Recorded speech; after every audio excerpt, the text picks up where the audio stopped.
It is the beginning of the year 2026. The world is in a very dangerous situation. Many people feel worried because big changes are happening quickly. A few days ago, on January 3, the United States military took the president of Venezuela, Nicolás Maduro. President Donald Trump said that the U.S. is now in charge of Venezuela and will lead the country for some time. This action was very bold and surprised many other countries. Also, President Trump is openly saying he wants to take Greenland.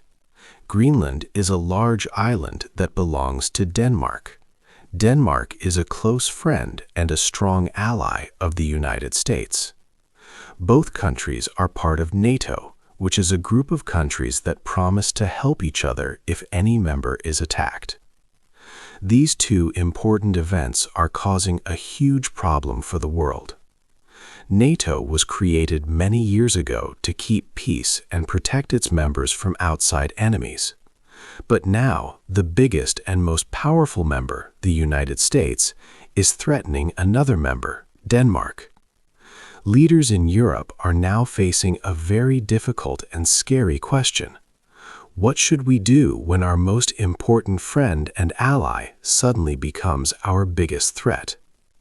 This situation is causing great concern and fear across the globe. It makes everyone ask how such an explosive and dangerous situation started.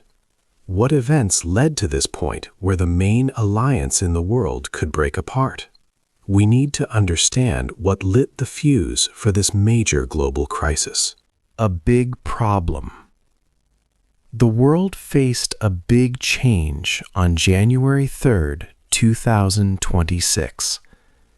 This was the day of Operation Absolute Resolve in Venezuela. The United States military took action there very early in the morning. U.S. forces first bombed some important buildings in northern Venezuela. This was to stop the country's air defenses.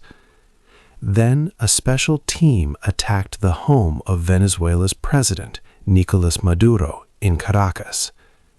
U.S. Army Delta Force soldiers, with help from the CIA, captured President Maduro and his wife, Celia Flores. They were both flown to New York City to face a trial. After this, President Donald Trump declared that the United States was now in charge of Venezuela. He said his government would control the country until a new government could be set up. This strong action surprised many countries around the world.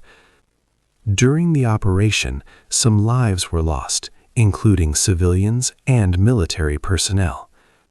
This military action was part of a new, bold foreign policy from President Trump. He called it the Monroe Doctrine. This name came from an older policy, the Monroe Doctrine. That first doctrine was created in 1823 by President James Monroe. It warned European countries not to get involved in the Americas. Over many years, the Monroe Doctrine became a reason for the United States to act in countries across Latin America.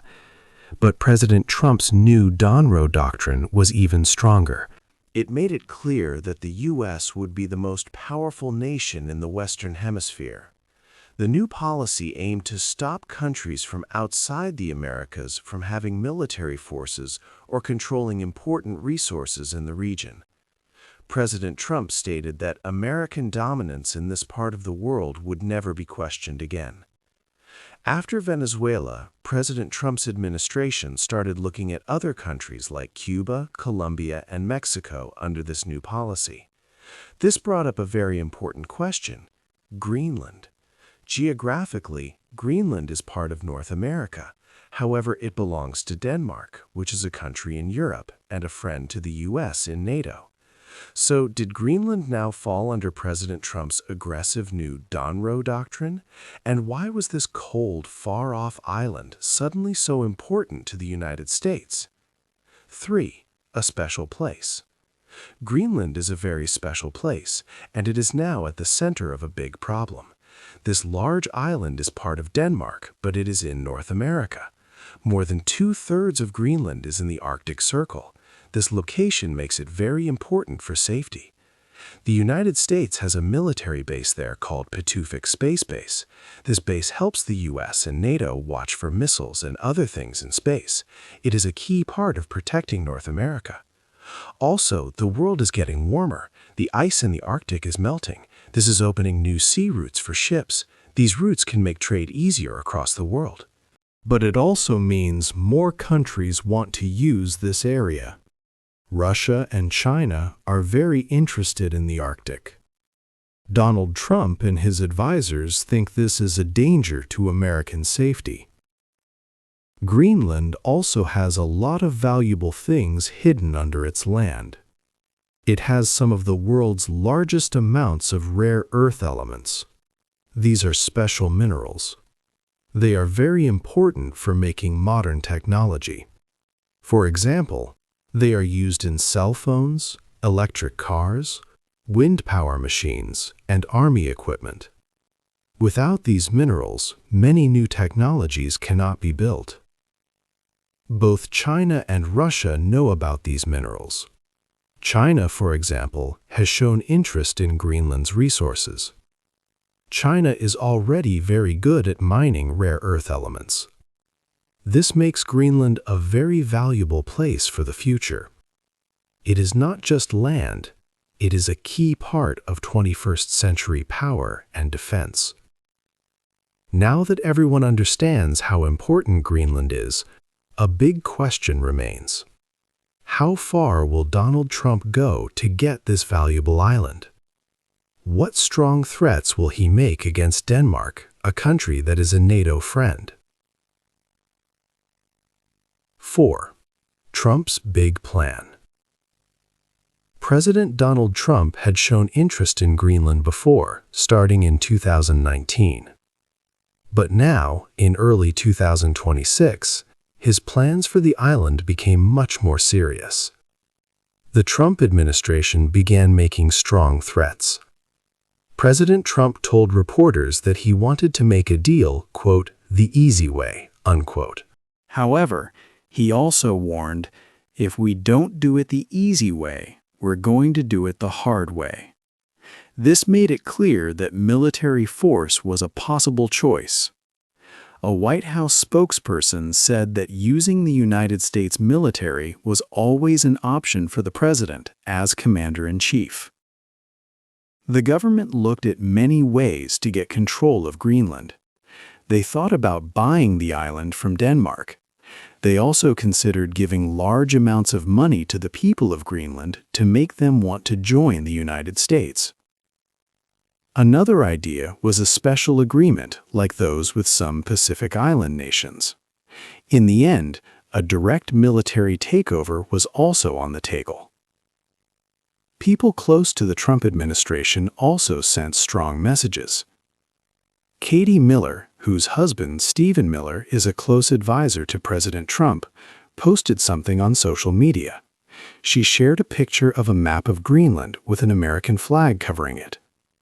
Under the picture, she wrote one word: soon. Stephen Miller himself said in public that Greenland should become part of the United States. He believed that no country would use military force to stop the United States from taking over Greenland. President Trump often said that if the United States did not take Greenland, then Russia or China might. He argued that the United States could not have Russia or China as a neighbor there. These threats made the situation very tense. With the United States openly talking about using its military, many people wondered how Denmark and Greenland, two smaller nations, could stand against such a powerful country. 5. Denmark says no.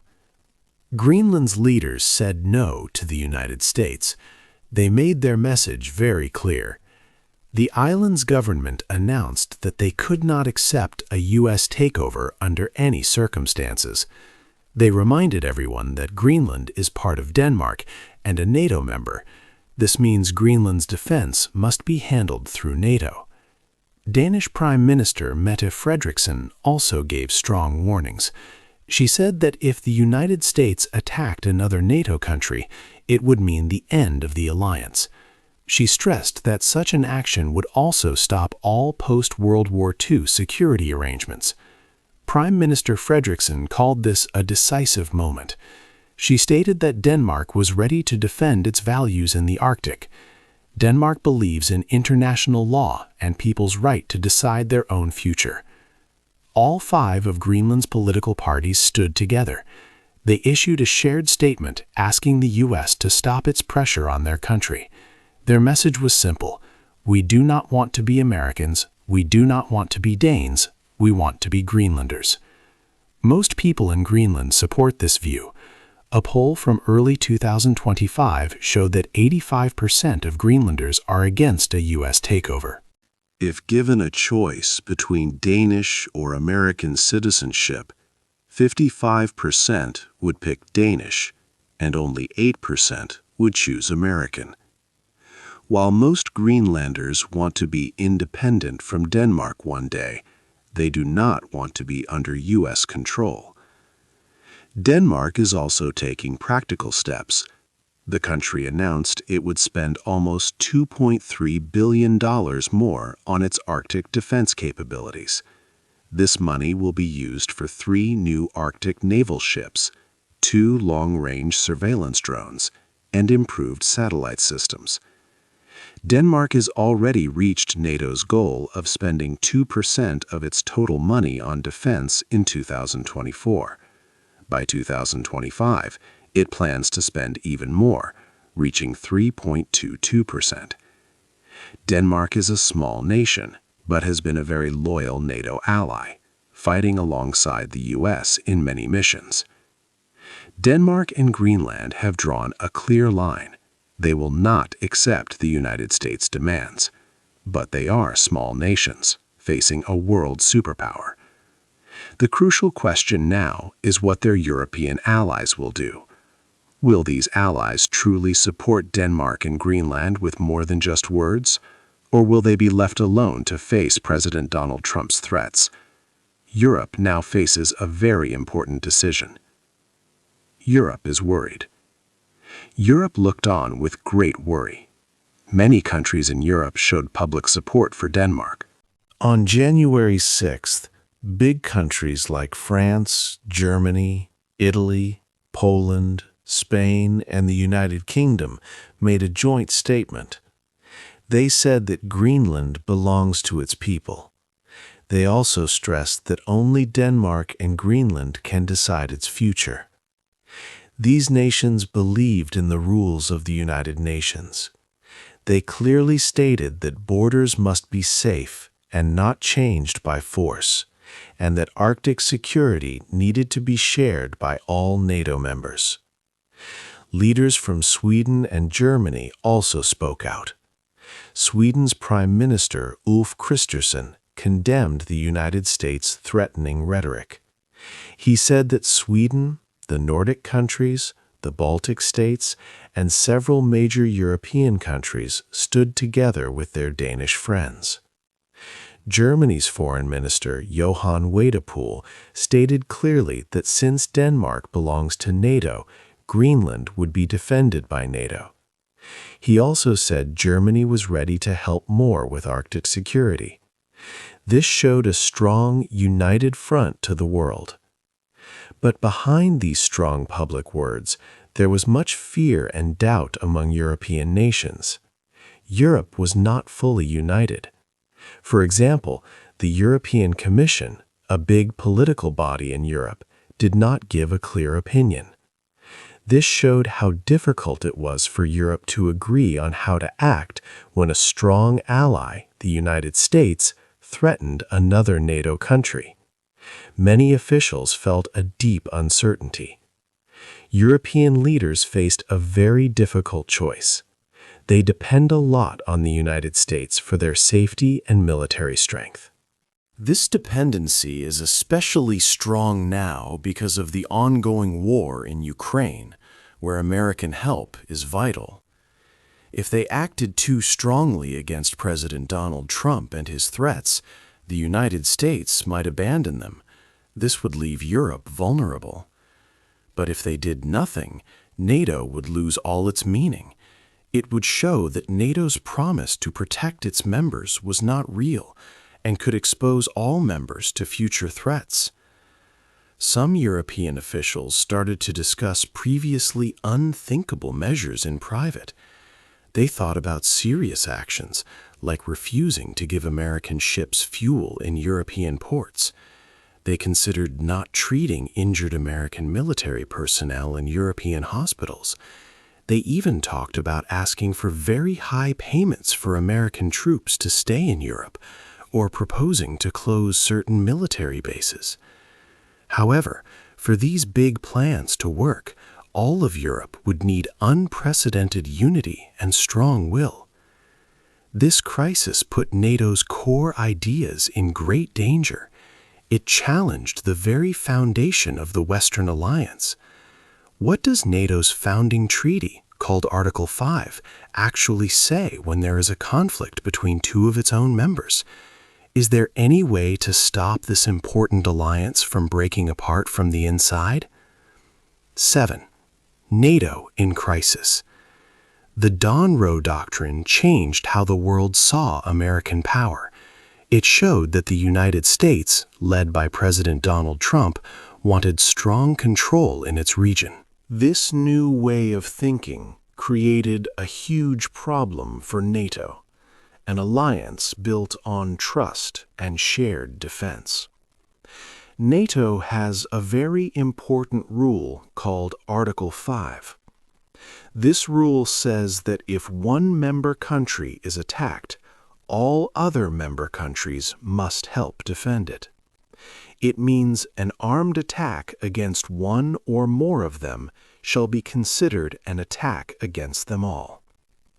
This rule was used only one time before, after the attacks on the United States on September 11, 2001. Now, with the United States possibly attacking Denmark over Greenland, Article 5 cannot work as it should.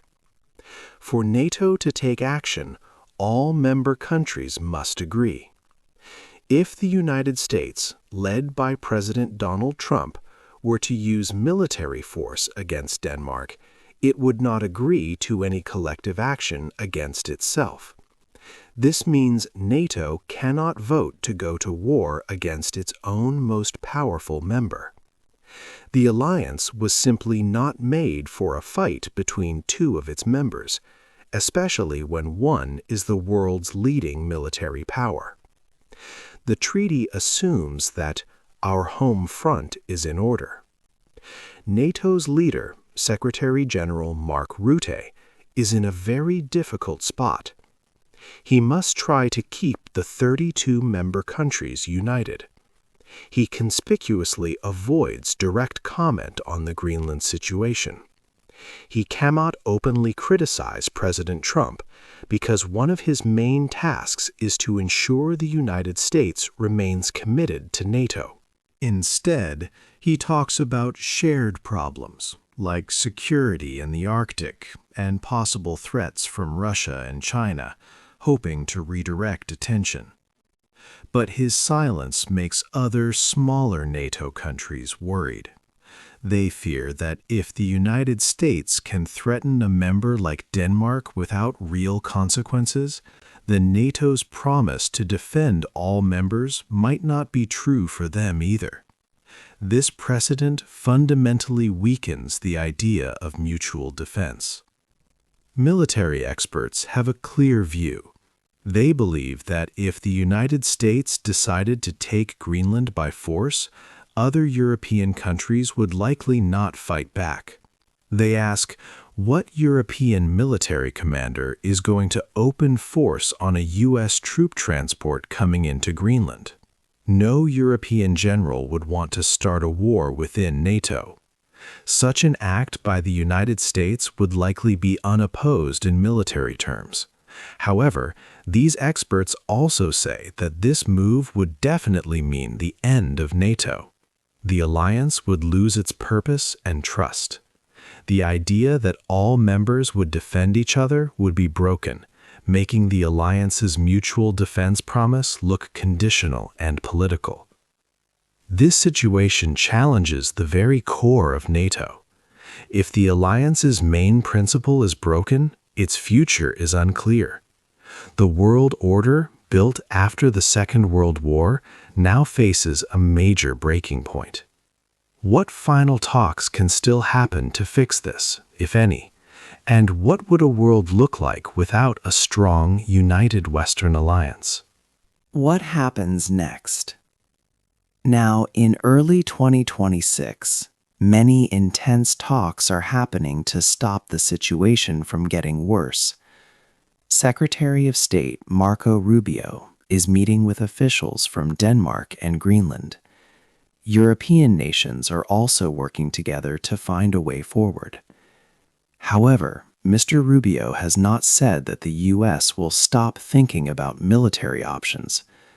President Donald Trump still wants to control Greenland.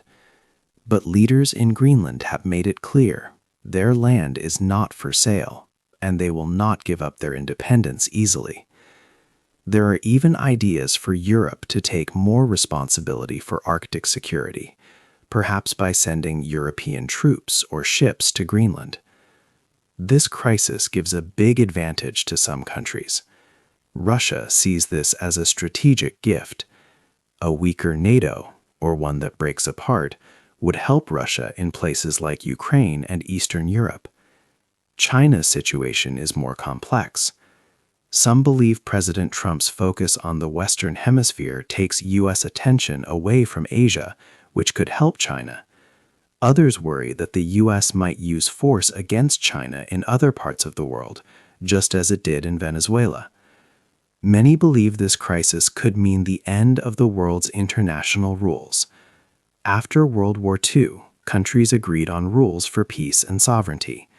If one powerful country can take land from another, what stops others? The United Nations cannot easily help because the U.S., as a powerful member, could stop any action against itself. Big questions remain. Can NATO survive if its own members fight? How will Europe protect itself without a strong NATO? Will Greenland, with its small population, truly get to choose its own future? This moment is a major turning point for global history. The choices made now in Washington, Copenhagen, Nuuk, and European capitals will decide the future of world order for many years. Historians will look back at this time to see if the ideas of peace and alliances from after World War II remained strong, or if they finally broke apart. The decisions made will shape how nations, big and small, see their own safety and freedom in the future. What do you think will happen to NATO after this crisis? Hey there! Just a second before you go. If you learned something new today, please give this video a like, write your thoughts in the comments, and subscribe to the channel. It only takes a second, and it really, really helps to create even better English videos for you. Your support means the world.